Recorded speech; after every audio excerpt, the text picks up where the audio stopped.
Hello friends, this is Sanjay. जैसा कि आपको पता है 66वीं मेंस का डेट आ गया है और ये बड़ा अप्रत्याशित था। लोगों को उम्मीद नहीं थी, लेकिन जुलाई महीने में एग्ज़ाम हो रहा है। तो इसके लिए अब जल्दी से और कम समय में हम लोगों को जीएस की तैयारी कर लेनी है। तो मैंने सोचा कि अपने तरीके से मैं आप लोगों की कुछ मदद करूं। मैं स्टूडेंटो एकेडमिक इंस्टीट्यूशन से आपके लिए जीएस फर्स्ट पेपर, या यूँ कहिए कि मेंस 66वीं mains GS first paper history section के लिए कुछ बताने जा रहा हूँ। यहाँ पे सामने जो आप देख रहे हैं ये सिलेबस है, मेंस का सिलेबस है हिस्ट्री एंड कल्चर का।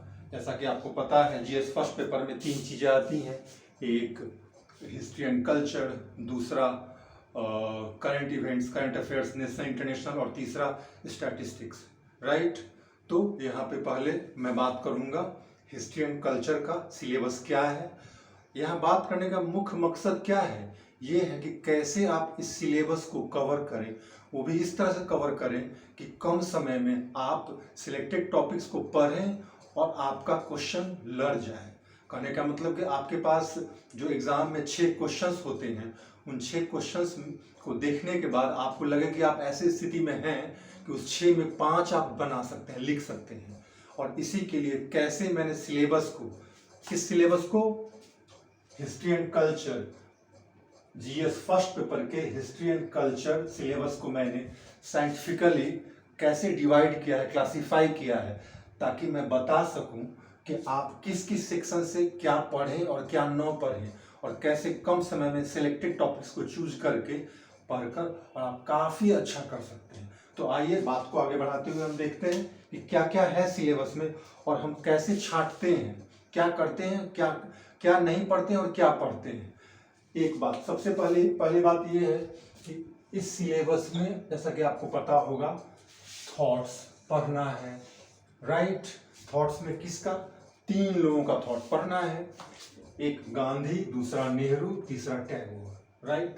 अब क्या है, आमतौर पे आप देखेंगे क्वेश्चंस में, मेंस के क्वेश्चंस में किसी एक व्यक्ति के बारे में, अर्थात उनके थॉट पे प्रश्न बनाया जाता है, कभी नेहरू पे, कभी गांधी पे, कभी टैगोर पे, राइट। तो क्या है कि एक जनरल परसेप्शन है, और ये सही भी है, कि जैसे मान लीजिए गांधी जी आ गए पिछले साल, तो हम नेहरू और टैगोर को पढ़ लेंगे। तो ओब्वियसली गांधी जी आ गए, तो यूजुअली जीएस में क्वेश्चन रिपीट नहीं होता है। वैसे केसेस में क्या है, अगर हम पिछले साल गांधी आया हुआ है तो नेहरू टैगोर को अच्छे से कर लेते हैं, तो हमारा एक क्वेश्चन थॉट वाले सेक्शन से पकड़ में आ जाएगा, और यही तो हमें चाहिए। तो थॉट वाले में अगर हम गांधी को अलग करेंगे, नेहरू टैगोर बचते हैं, और इस तरह से हम नेहरू टैगोर को करके थॉट वाले सेक्शन से एक प्रश्न को सिक्योर कर लेते हैं। ये एक तरीका हुआ जो बड़ा आसान है, आप भी समझ सकते हैं, राइट। अब देखिए थॉट खत्म हुआ, अब दूसरा सिलेबस के अंतर्गत देखिए, दूसरा क्या है, विद्रोह। आप सब ने सिलेबस देखा होगा, आप सबको जुबान पे याद भी होगा। विद्रोह, रिवोल्ट्स में कुछ रिवोल्ट्स पढ़ने हैं। क्या क्या पढ़ने हैं देखिए यहाँ पे, एक तो 1857 का रिवोल्ट पढ़ना है, दूसरा मुंडा रिवोल्ट विद्रोह, संथाल विद्रोह, और चौथा किसान आंदोलन, राइट, अर्थात किसान विद्रोह कहाँ, बिहार में। तो क्या है कि अब हमें देखना है कि पिछले साल इस सेक्शन से, अर्थात विद्रोह वाले सेक्शन से क्या पूछा गया है। जो पूछा गया है हम उसको छोड़ देंगे, बाकी जो बचता है हम उसको अच्छे से कर लेंगे। और ये पैटर्न है, एक साल संथाल पूछता है तो दूसरे साल मुंडा पूछना ही पूछना है। एक साल अगर मुंडा पूछ दिया तो अगले साल संथाल पूछता है। 1857 की जहां तक बात है तो कई बार विद्रोह से 2 प्रश्न आ जाते हैं, राइट। 2 प्रश्न आ जाते हैं तो कोई घबराने की बात नहीं है। मुंडा संथाल में से कोई एक आया हुआ हो तो हम एक को छांट देते हैं जो आया हुआ हो, बाकी जो बचा उसको कर लेते हैं। 1857 हम करते हैं, क्योंकि 1857 से कई प्रश्न बनते हैं। 1857 बिहार में इसका क्या, कैसे विकास हुआ, या फिर बिहार में 1857 विद्रोह में कुंवर सिंह की भूमिका कैसी है, मतलब क्या रही, या फिर 1857 का क्या सिग्निफिकेंस है, अर्थात क्या महत्व है इसका बिहार में। तो कहने का मतलब ये है कि मुंडा संथाल में से कोई एक जो आ चुका है उसको छोड़ देना है, 1857 को कर लेना है, चूंकि it's one of the most popular topics for GS and for optional also. तो क्यों ना थोड़ा हम सेफ साइड लेकर चलें, तो हम 1857 को कर ही लें, मुंडा संथाल में से किसी एक को कर लें। और किसान आंदोलन के अंतर्गत आपने जैसा कि देखा होगा, अगर आपने प्रश्न देखा होगा प्रीवियस ईयर्स का, कि स्वामी सहजानंद के विशेष संदर्भ में प्रश्न पूछा जाता है अक्सर, बिहार में किसान आंदोलन में सहजानंद की भूमिका, राइट। या फिर आप देखेंगे चंपारण सत्याग्रह, यह क्या था, एक तरह किसान आंदोलन जिसको गांधी जी ने लीड किया। तो चंपारण सत्याग्रह के इर्द गिर्द ही प्रश्न घूमता है।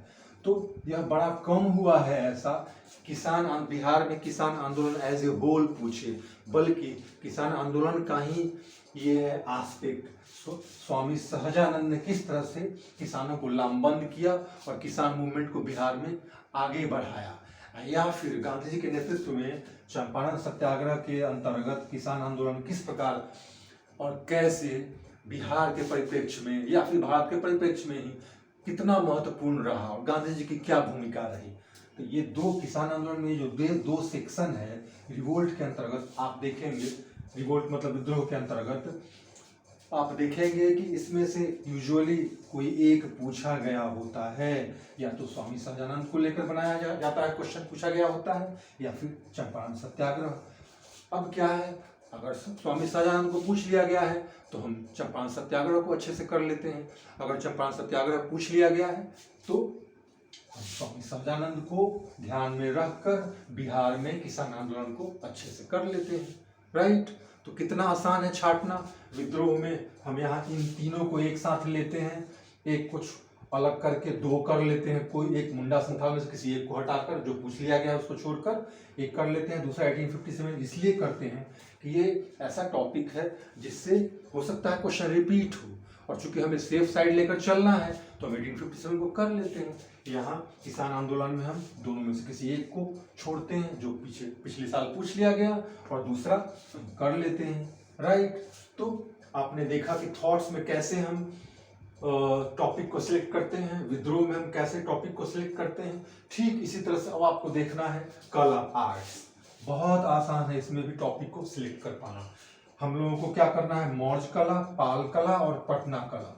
मौर्य कला, पाल कला और पटना कलम, ये तीन आर्ट्स में कला के अंतर्गत ये तीन टॉपिक्स है, जिसमें से प्रत्येक वर्ष एक टॉपिक आता है। कितना आसान हो गया। अगर मान लीजिए जैसे पिछले साल आ गया है पाल आर्ट, राइट, तो हमें पटना कलम और मौर्य कला कर लेना है। अगर हम ये दो कर लेते हैं तो हमारा कला से एक क्वेश्चन आना ही आना है। ठीक उसी तरह जिस तरह से अगर हम कोई एक छोड़कर बाकी दो कर लेते हैं थॉट्स में तो हमारा एक क्वेश्चन आना ही आना है। ठीक उसी तरह से जिस तरह से रिवोल्ट में हम तीन टॉपिक्स में से संथाल, मुंडा 1857 में से जो आया हुआ पिछले साल है उसको छोड़कर एक भी कर लेते हैं तो कई बार वो लड़ जाता है। 1857 तो सेफ साइड लेने के लिए हम लोग करते हैं। ठीक उसी तरह किसान में चंपारण सत्याग्रह या स्वामी सहजानंद को लेते हुए दोनों में से कोई एक जो पिछले साल आ गया है छोड़ देते हैं तो दूसरा बिल्कुल आना ही आना है।